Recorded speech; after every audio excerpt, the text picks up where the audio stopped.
Hi guys, welcome back to my channel. My name is Janice Ceita. This channel is all about faith, femininity, and fashion. If you are not new and you're already part of my channel, welcome back. Thanks for always coming back and supporting this channel. So last week I posted a vlog about my trip to Vancouver, and today we're going to talk about my experience, if it was good, if it was bad, if I liked it, or would I come back. By the end of this video, I hope you will learn about my experience and what I did and what you could do if you ever go to Vancouver. If that sounds good to you, let's go on with the video. So we stayed at the Sandman Suites Vancouver on Davie Street, and we flew with Flair Air. Actually, the plane was hilarious.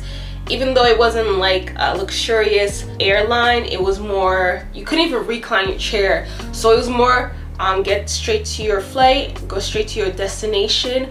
There was no anything special about it, but what was special about it was the entertainment by staff. Even who's the person who drives the plane? Help me guys. The pilot was hilarious. He kept making jokes, keep your masks on, and they were talking about their safety. They were talking about saving your first child, putting your mask first, and then saving your first child. It was a lot of dark jokes, but if you got it, you got it. If you didn't, you didn't. But it was a good experience. In total, we paid around $1,558.92 for both of us. So for each, if you divide it by 2, it was about $779.46. So I think it was a pretty good deal for about 4 days. I think we stayed 4 days in total. So my first excursion was going to Whistler. It's a long way from Vancouver City, where we stayed. But luckily, my friends, godparents, if you're watching this, thank you for making my experience memorable and fun.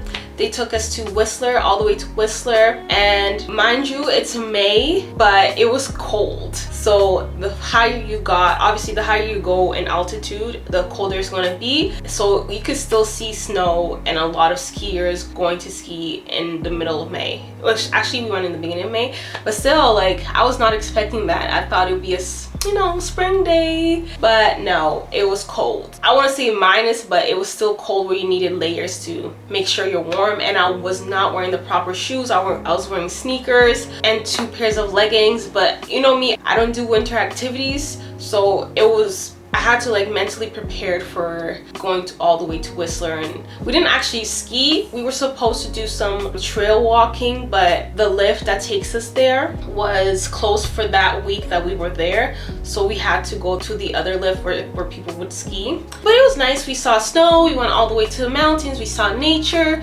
We drank some hot chocolate, and you can see all of that in the vlog. Overall, it was good to get out of my comfort zone, and the view was amazing from all the way up high. You can see all the mountains, you can see Vancouver, you can see how amazing like Canada is in general. I think Vancouver is a good place to see how Canada is such a place to be in touch with nature. And yeah, let's talk about the weather, guys. I'm not gonna lie, the weather there was not no curacao weather where it's always sunny, no rain. There it's rain seasons, and the weather like London, UK, and Seattle, which actually Vancouver is very close to Seattle. Why the weather is like this, I don't know. So according to Google, it says there's a lot of rainforests in Vancouver, so that's a reason why it rains. There are other factors such as the tilt of the Earth axis, energy from the sun, the Vancouver's location on the northern side of the Pacific Ocean are also thanks to the rainy city. Vancouver, I would call it Vancouver Rain City. What the weather looked like during our stay. So before we left, we saw rain for the 4 days that we were there, and we were actually worried. We were saying, we might have to stay indoors. We might not do the things we want to do during our stay, and we may have to move things around. But because God is so great, God is so good, God knows what he's doing, I prayed to him throughout the whole week, and look at that. Rained a little bit on the first night, and then for the 4 days that we were there, it didn't rain as much. It would rain for like 30 minutes, and the rest of our trip would be sunny skies or like cloudy weather, but the sun would come out. So we had a couple of days, a lot of hours where we would be walking around and it would be sunny, but it would not be hot. It's May and it was not hot. It was like 10 degrees, 12 degrees, 15 degrees, but never over 20. So if you go in May, don't be expecting to have summer weather. It is still cold, especially if you go to Whistler. It's colder, but always be prepared with your layers. Always have layers. Don't go to Vancouver like this because you will not make it. But actually, let's look at the weather now. So if I go to Vancouver on the weather app, let's see what it says. It's June, guys, and it's only 19 degrees and it's raining. Look, the highest it would be Thursday. It's 23 degrees, while in Toronto it's almost like reaching high 30s, almost 40s. It's insane. So I get there are pros and cons, because apparently Vancouver doesn't snow a lot compared to Toronto, so that's a pro, where you don't have to deal with shoveling, you don't have to deal with like wearing snow boots all the time, but you will have to wear your rain boots all the time and be prepared with an umbrella. And when I lived in Scotland, I used to hate the rainy season. I don't know, I wasn't feeling it, and I will never be prepared because I always have hope that the sun will be out. So the weather's not really for me, but thankfully God really made it work. While I was there, I enjoyed my stay because it was sunny and we were able to enjoy some sun. So on our second day, we decided to just explore downtown Vancouver because our hotel was actually in the middle of downtown. We didn't know that, we just booked it because of the price and how it looked, but God made it work, and we were actually in the core of downtown. We were able to walk around no problem. Relied on public transportation to go from street to street. I don't think transportation was that cheap. Actually, sorry, it was okay in price. It wasn't that cheap, it wasn't that extravagant. Yeah, we didn't take the subway, we only took the bus, well, because we were so local. I wish we took the bus somewhere, but everything we wanted to do was around our area, so there really was no need that day. And we did go to Whistlertown, which is the old town of Vancouver, I would say. It has a very European style, the old buildings. It was all old buildings, all historical buildings, and it was good to see, like I mentioned in the Curacao explanation, it was nice to see how they were able to transform those buildings into commercial spaces. And it was nice to see, it was nice to walk around. On our last full day in Vancouver, we went to the suspension bridge. I think everybody should go there. It's actually one of the landmarks. It's located in one of the rainforests of Vancouver. So I paid around $62.95. We were able to get the bus for free, which is surprising, right? You would think that you would have to pay for transportation, but actually we just had to go to a street and wait at the bus stop, and the bus would take us to the suspension bridge gate and pick us up for free, no charge. So that was nice. I guess maybe it's included in the price, I'm not really sure, but in my head it's for free. Now let's talk about the suspension bridge itself. It was shaky, it was long, it was fun, scary. My friend was very scared, but we pulled through and we made it work. Just don't look down, you'll be fine. I was fine. I was able to get some footage, so you are able to see some footage in my vlog. But it was nice to see that there was historical facts and how they incorporated, obviously, the relationship between the indigenous people and the Europeans. When I say relationship, it means we don't know if it's true. That's what they say, because to me it sounds like it was stolen, but it will keep it at that. Okay, the bridge is shaky today. When it was first built, it did not look like it was today. So it looked extra unsafe, and it's about a 5 to 10 minute walk from place to place. And from what I read, people used to just, go there just to go to their friend's house or to whoever was owning the landmark nowadays. So we were there for the whole day. We were there for like 3 hours. We were able to do the side walk thing. You'll see it in my vlog. That was fun. There was food, there was restaurants. So if you really wanted, you could spend there the whole day. But I'm not a nature person, so I can only take nature for so long until I want to go back to the city. But it was nice overall. It started off with the gray skies and then the sun came out, so that was fun. It was good to see what they made out of the rainforest and how they made it very safe and interactive. We did not see any live animals there, but you never know if you stay there overnight. I don't think you can camp out there, but I'm not really sure. I don't think so. But overall, it was very nice. It was very fun. It was interesting and peaceful. I would say that peaceful because you were amongst nature. And Vancouver weather, because it rains so much and it's a rainforest and has a lot of trees, oxygen is A1. When you breathe, you'll breathe fresh air. And I can compare it to Toronto's air quality. Yeah, there's no comparison. Vancouver, like, I have asthma, so I was okay. I was actually okay. Now let's talk about the population.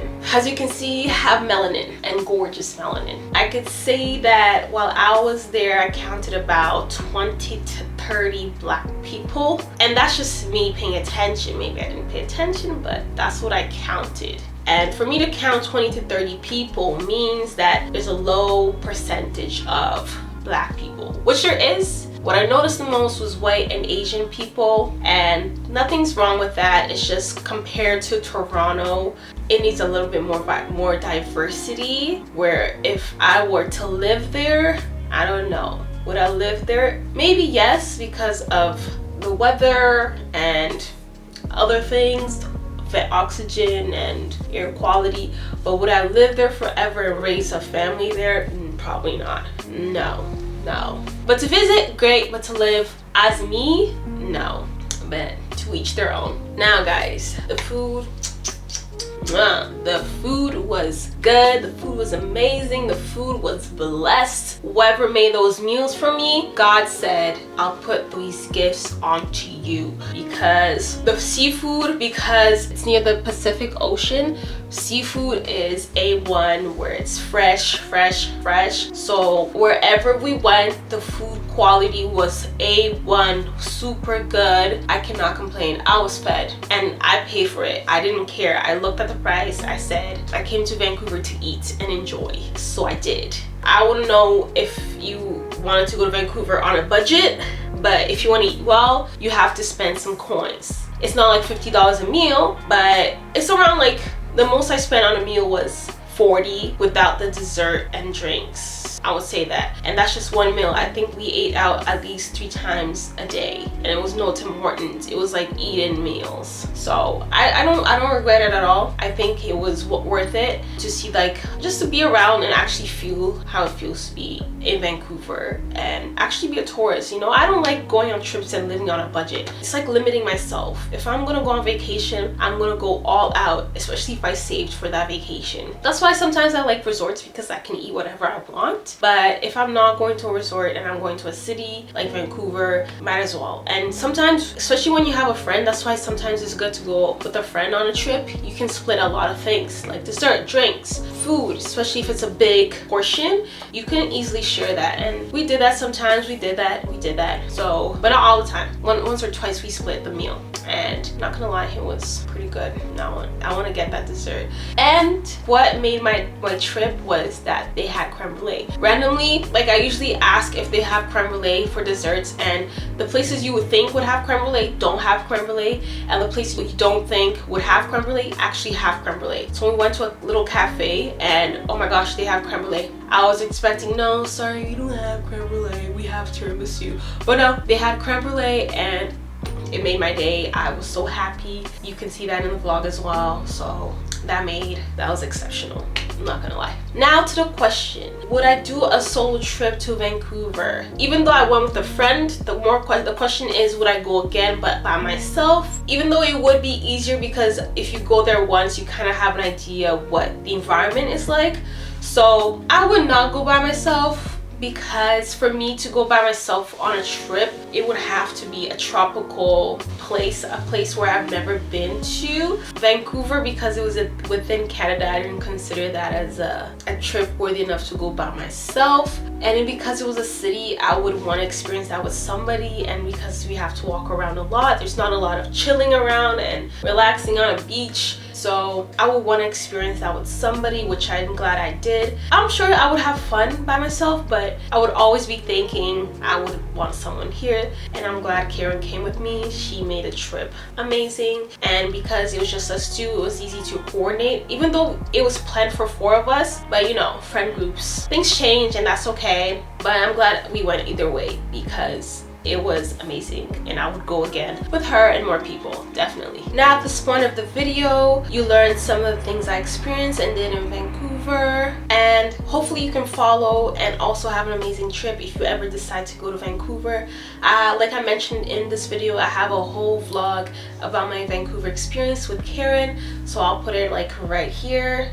And while you wait for the next video, I also made an explanation about my first solo trip to Curacao, like I mentioned in this video. So I'll put the video right here. And while you wait for the next video, I do have more videos about femininity, fashion, and faith. So you can check those out right here. And thanks for watching today's video, and I hope to see you next time. Don't forget to subscribe and like this video. Give it a thumbs up. It really helps me a lot, and I'll see you in the next video.